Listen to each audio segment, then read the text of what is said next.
Hello beautiful people on the internet. Today we're going to take a look at a very close game I just had. And it is probably one of the best games that I've played in a very long time. So we are playing Barter versus Imperius on a small drylands map.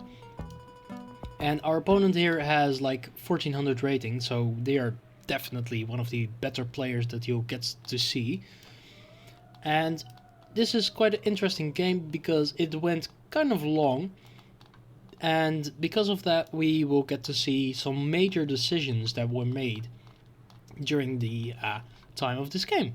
So if you like this kind of video and if you like this kind of game, then make sure to definitely hit the like and subscribe button, and then we will get right into this game. Alright, so we do quite the standard opening here. Nothing too special. We do find a village that has a couple of animals, 5 in total, which is very nice. And here we get a very long turn because we can upgrade our city here, take some resources, and after that can explore in the other city. Alright, here we already meet our opponent, who is playing Imperius. We get to upgrade our other city, and now we are starting the game with turn 3 8 stars per turn, which is incredible. Alright, so we do meet our opponent. They most likely spawn in the northern corner, and they have reached out to the middle of the map quite easily, it seems like. So yeah, they are definitely in the lead, I would say, compared to us, because we had to branch out to the side, which is not too great, since you really want to get to the middle of the map as fast as you can, because that allows you to branch out to the other sides of the map way more quickly. So that's a bit of a bummer, but we do have the most economy proficient turn, I would say, that I have seen in a very long time.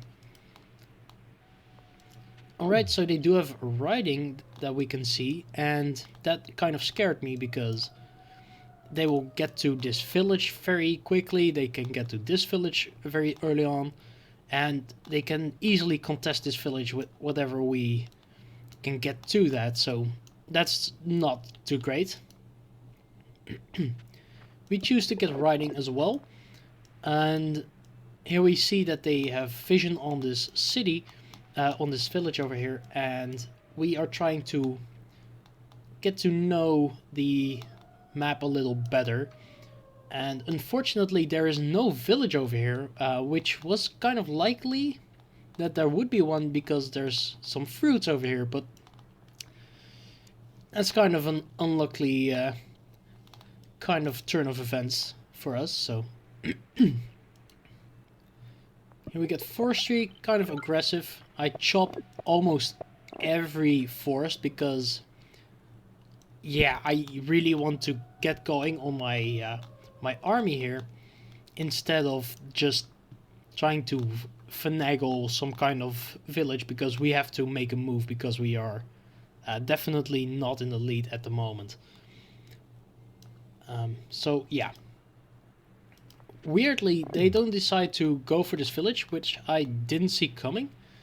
So this really gives me kind of a lot of question marks whether or not they were trying to outsmart me, or that we were just, or they had like some kind of idea what to do or not. So kind of a weird turn. And we do get to put pressure on this village over here, which we may be able to actually grab out of their hands, which would be kind of insane because they are really close to it. Unfortunately, though, they do have riders that they can use, so that plan is out of the window. Right, we get a population ruin, which is nice. We can get onto that village over there, and there doesn't seem to be a way for them to actually unsiege that. We've got the border growth over there, or better to say, border growth, haha. So that's kind of nice. And here we already had vision that they were trying to outplay us by going for this village rather than this one. But they really shot themselves in the foot there, because this rider here is unsupported, and they can't really go anywhere with that without it all being dead. So, slight misplay on that part. We get climbing, because I like to hit them, even though it was probably not the best choice. Gonna be very honest. Get the workshop. They are not sieging that for some reason. They want vision, which is very acceptable. Do get a free kill on the stuff over there.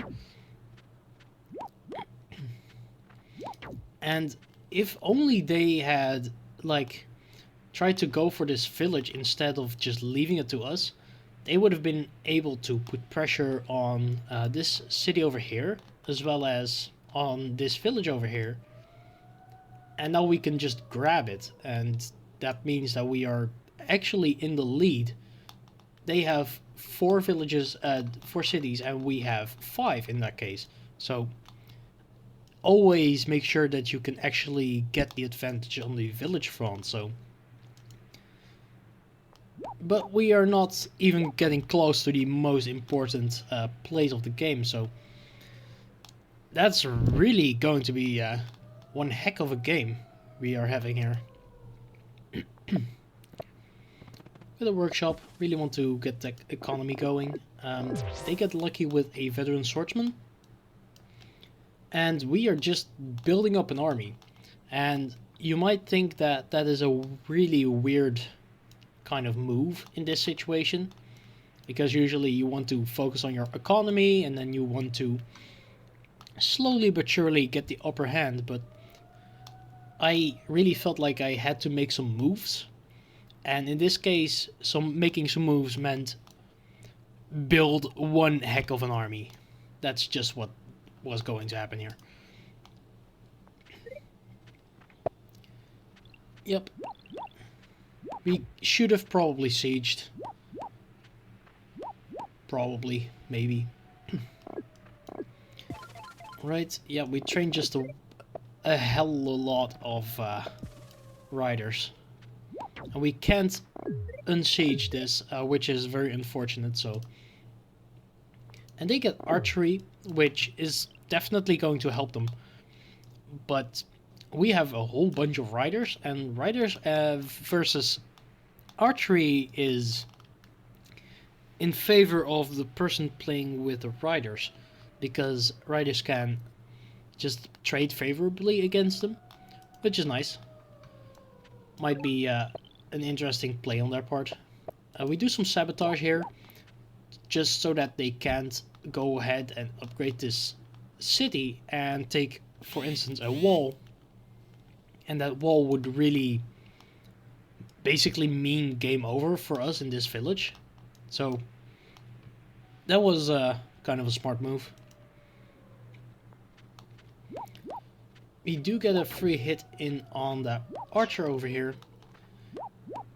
And we do get to kill some of their units. And our first giant is finally up at turn 11. Took us a while.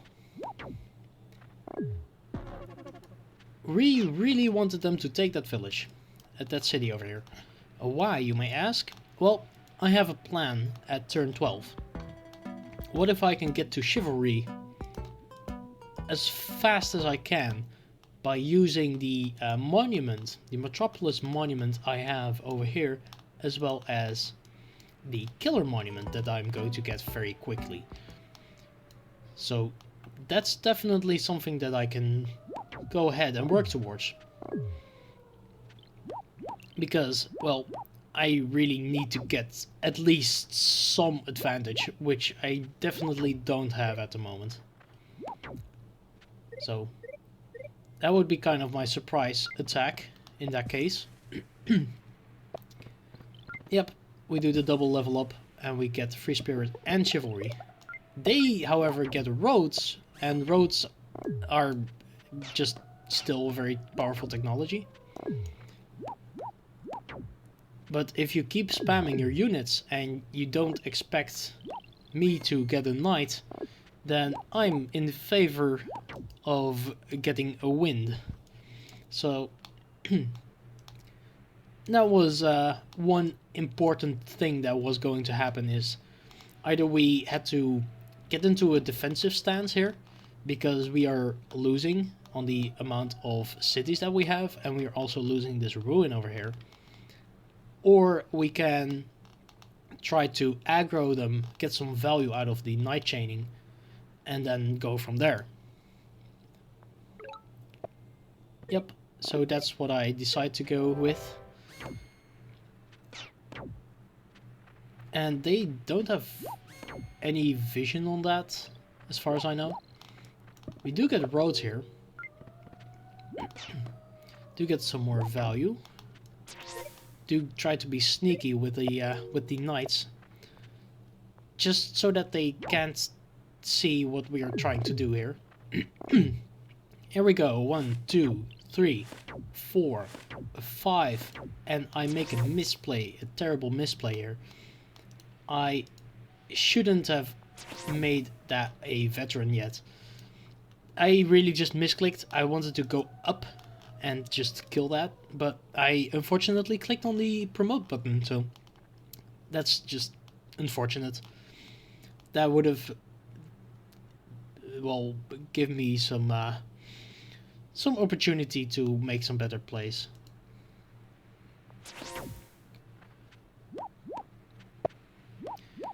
And I could have even probably sieged. Could I? Let's go back here. This guy. Movement 3, 2, 1.5. Oh yeah, that's this rider should have been able to get roaded, right?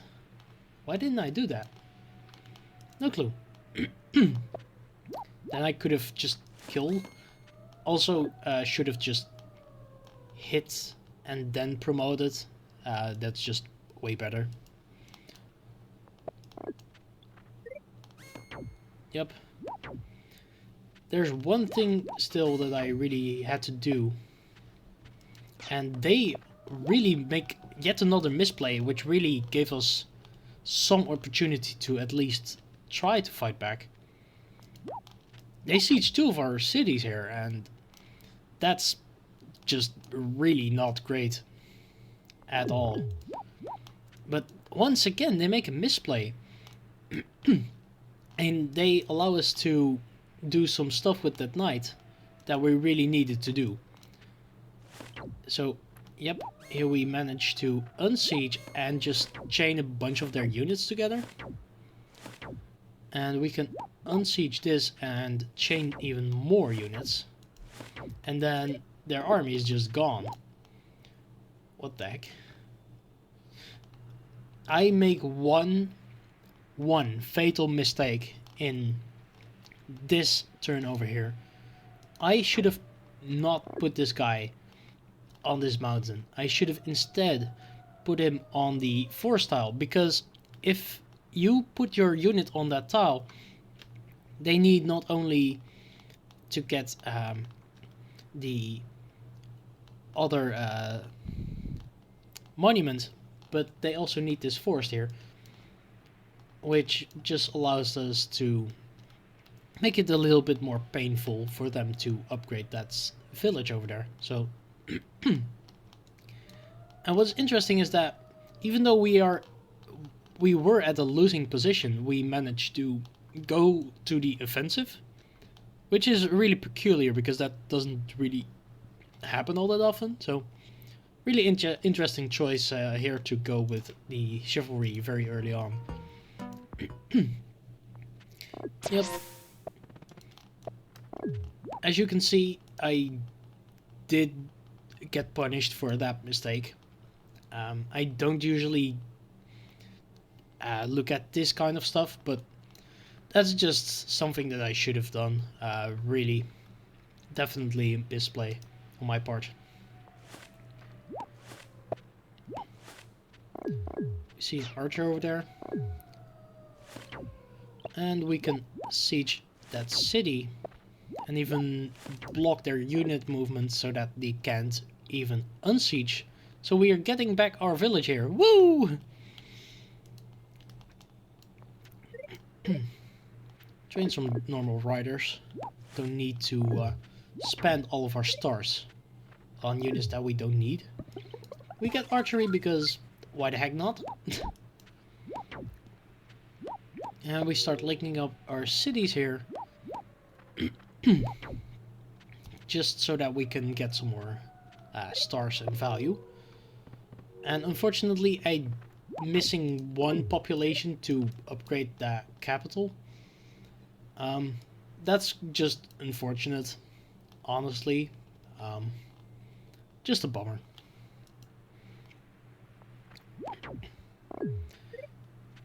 We did run them dry on units, however, which is just great. We see that they get border growth, which means that they don't have a giant in their capital yet. So that's kind of strange. We can get some free kills off. That's nice. Always good to see. We finally get to care about our economy here.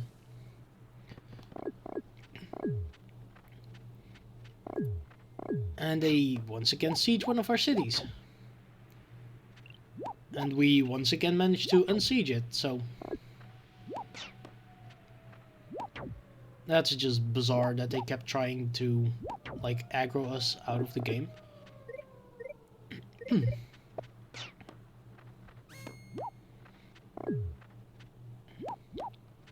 Yeah, they just try to get some value. I probably should have trained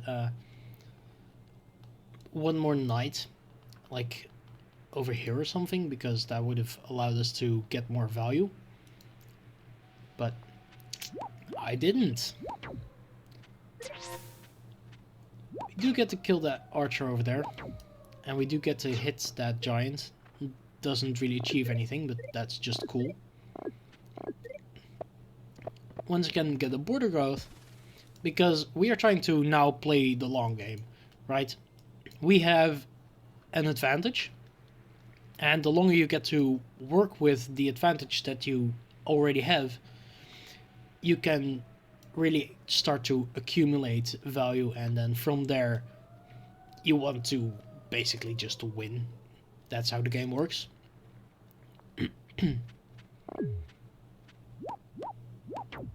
This is a very ominous turn. We can see that they don't train all that many units, and they don't do all that much. So that really should have been a giveaway that they were also going to get the knights, and that they were going to obliterate us.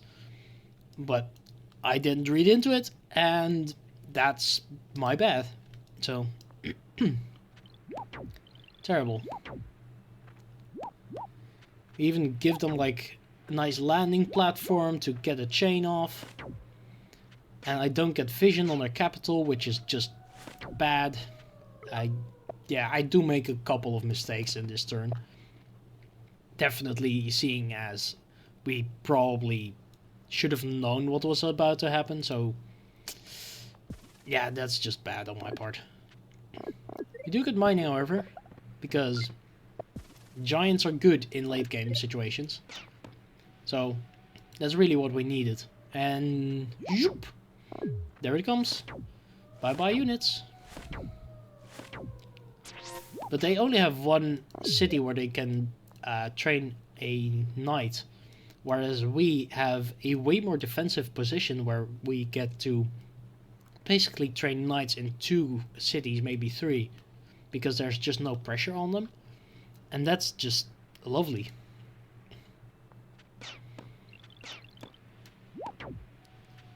We do get a siege off. Don't know if that was particularly worth it. They can road it back. Maybe even with a rider over here that just unsiege. But it was nice to reverse some pressure, you know. That sometimes just works. Do get yet another giant. Because giants are good in late stage situations. And there comes yet another knight that I really should have seen coming. So definitely bad plays here. Really make a couple of mistakes that really could have cost me the game. But I really get to repair some of them. As you can see, you can just unsiege that. They do have vision on our capital at the moment, so that's too bad. Get a nice border growth city over there. And yeah, this is the turn where they try to go all out. I don't think that that is particularly worth it in this situation. Really just means that they want to get it over with, but that just doesn't work because we have way more giants that they do. So we get to basically just push through them for the rest of the game, and that's just going to end badly for them. Yeah, this is basically the plan. What you want to do with a very late game stage is you want to basically make as many giants as you possibly can, and from there you want to use them, combine them with knights and maybe some archers and catapults to just push through anything that your opponent is doing, because knights are just so incredible at getting value out of stuff like that, and you can use your giants as meat shields so that you can get them through, and maybe support with some other units to pick off anything that isn't dead yet. So that's just basically how you play an end game with Barter or Imperius, for instance. Illyrian and the other special tribes, they are different. They're just built different. But I think that is enough for today, and I hope that you enjoyed watching this very late game, nerve-wracking game. So if you did, make sure to hit the like and subscribe button, as it really helps me out. And with that out of the way, hope you all enjoyed. See you in the next one. Bye!